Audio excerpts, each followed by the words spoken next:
All right, now that we have a little bit better grasp of the importance of whether the thesis is very general and broad or more specific, more practical, is it theoretical, is it something that needs real tangible results and practical responses. Now that we have a little bit better grasp of that, let's look at what, the real heart of stasis theory and find out why is it so important, or as we call this, putting the distinctions to work here. Talk about that a little bit here in this video, and probably category 4 there, the 4 questions, elaborating the questions is substantially kind of long. If you've looked at the PDF already, you know that the elaborating the questions is probably the majority of how long the slideshow is. So we'll probably start a little bit of 4 and then save elaborating the questions for its own video or two. We'll see how long that is. So, all right, putting the distinctions to work, why we ask these questions, of figuring out how specific, how general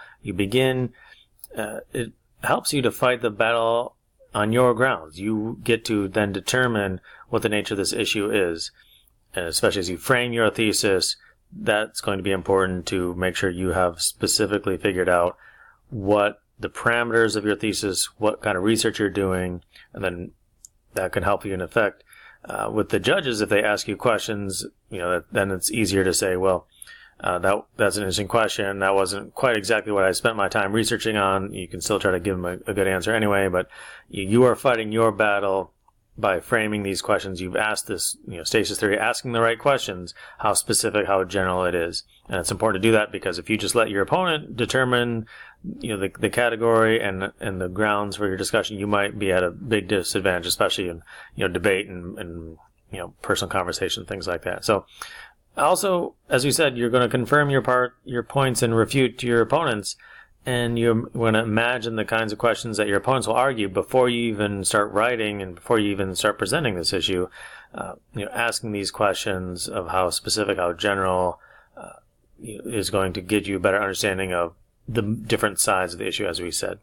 And once you have asked these questions, then you can achieve stasis. As we said back at the beginning, that means you and your opponents are arguing the same issue and the same ground, and you're both arguing really the same thing, maybe from different perspectives, maybe for different results, but you're arguing the same issue. And that's important because, as we'll see in this next slide here, if you are not in stasis when you try to have this debate or this argument or have this discussion, then nothing good will happen, right? If you aren't fighting the same battle, the same place, at the same time, you can't achieve stasis, no progress can happen, right? And those of you, especially in sports, you know that you have to be playing the same game at the same time, not just your own teammates playing the same kind of skill level of game, but also, basketball is not the same if you tell, okay, team A, you shoot for 15 minutes, and then team B will take its turn and shoot for 15 minutes after that. That's definitely not the same game of basketball if you're not both playing at the same time, offense and defense,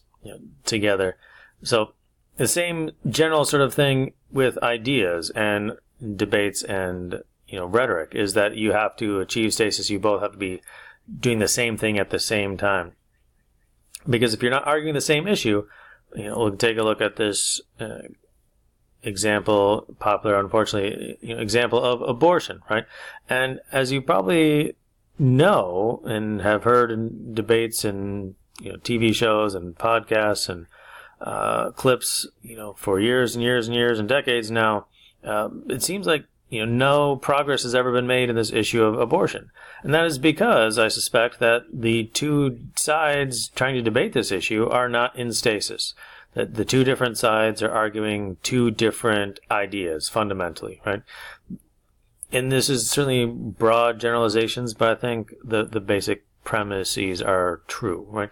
That in general, those in favor of abortion, those who argue that it's a good thing, the little plus sign here say that the main issue is that women have rights over their own bodies, right? It's her body, her choice. It was a popular slogan, a few months ago, right? That she has the right to decide what happens to her body. If she doesn't want a baby, you have no authority to say otherwise, and it's her life, her body, she can do what she wants with it, right?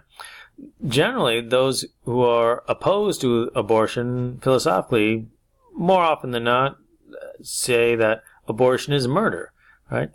and it's wrong because it's killing somebody, right? It has nothing to do with rights. It's philosophically, morally wrong, right? So as you think about it that way, you can see that clearly this is not the same argument, right?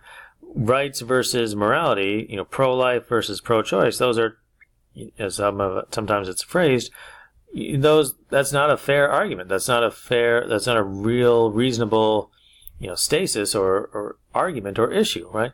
That it should be either, as awkward as it might be to say, it should either be pro-life versus pro-death, or anti-choice versus pro-choice, or something like that, right? Because here you can see from this little graph here, those who are against abortion are arguing about religion, right, and morality.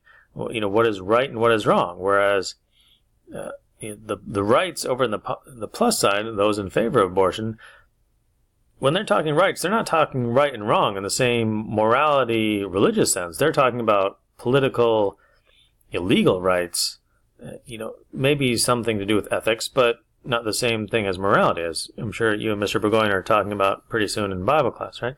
That this is a private matter. It's not a public matter, even though, strangely enough, they often want public tax money to pay for it, but it is a private matter of individual citizens and their individual bodies, right? Based upon, as you can see, those against abortion are arguing from natural laws, that this is a right or wrong thing to do for all of humanity based on how the body is and how society works and what we should or should not do with the defenseless and newborns and things like that. Whereas those in favor of abortion say, no, law and legal right is based on positive law, on the needs of society today.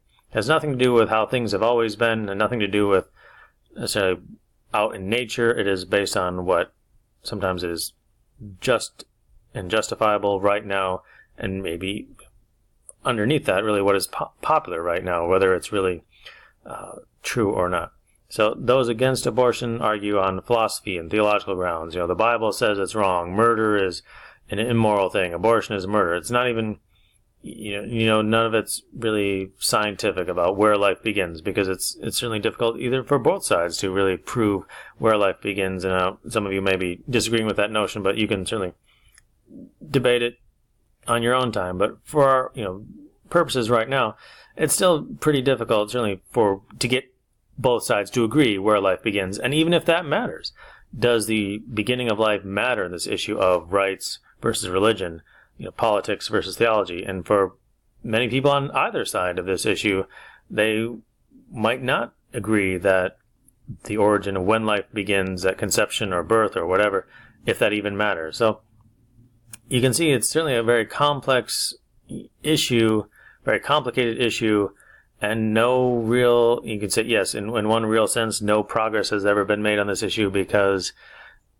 of sin and in human nature, but also in another sense, no progress has been made because the people arguing this issue are not in stasis. They are not arguing the same issue. And so now, hopefully with this example, you can see that it is very important to achieve stasis. Make sure that you and your opponents are arguing the same issue at the same time.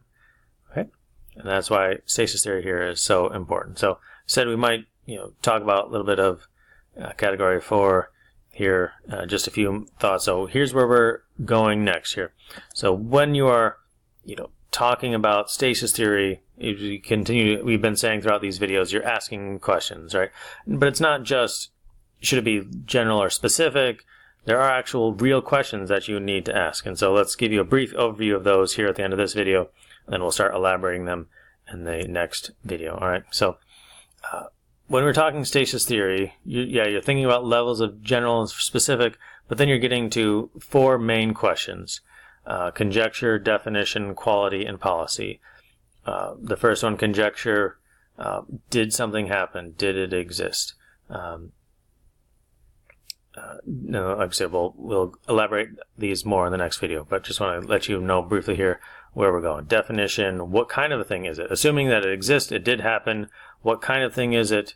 3, quality, was it right or wrong? And notice how we're not even evaluating if something's right or wrong before we have determined that it actually exists. And you can imagine that there are a lot of ideas and issues that are being debated unsuccessfully because people are trying to jump right into right or wrong morality, like as we just saw with abortion, before people even have come to agreement on conjecture. Does it even exist? Is abortion even murder?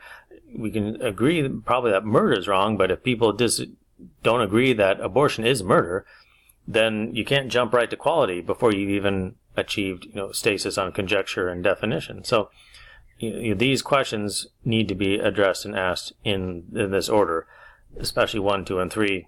And then if you get to 4, well, what should we do about it? That's how we change the law, change people's viewpoints and things like that. So stasis theory, as we've said, it's partly specific, and general, but also these kinds of questions. That's how we achieve stasis. Now that we know how important it is to achieve stasis, make sure we're all arguing the same issue. Let's talk here in this next video or two about what these 4 questions really are and what we're trying to achieve when we ask them. All right, we'll see you as we elaborate these questions next time.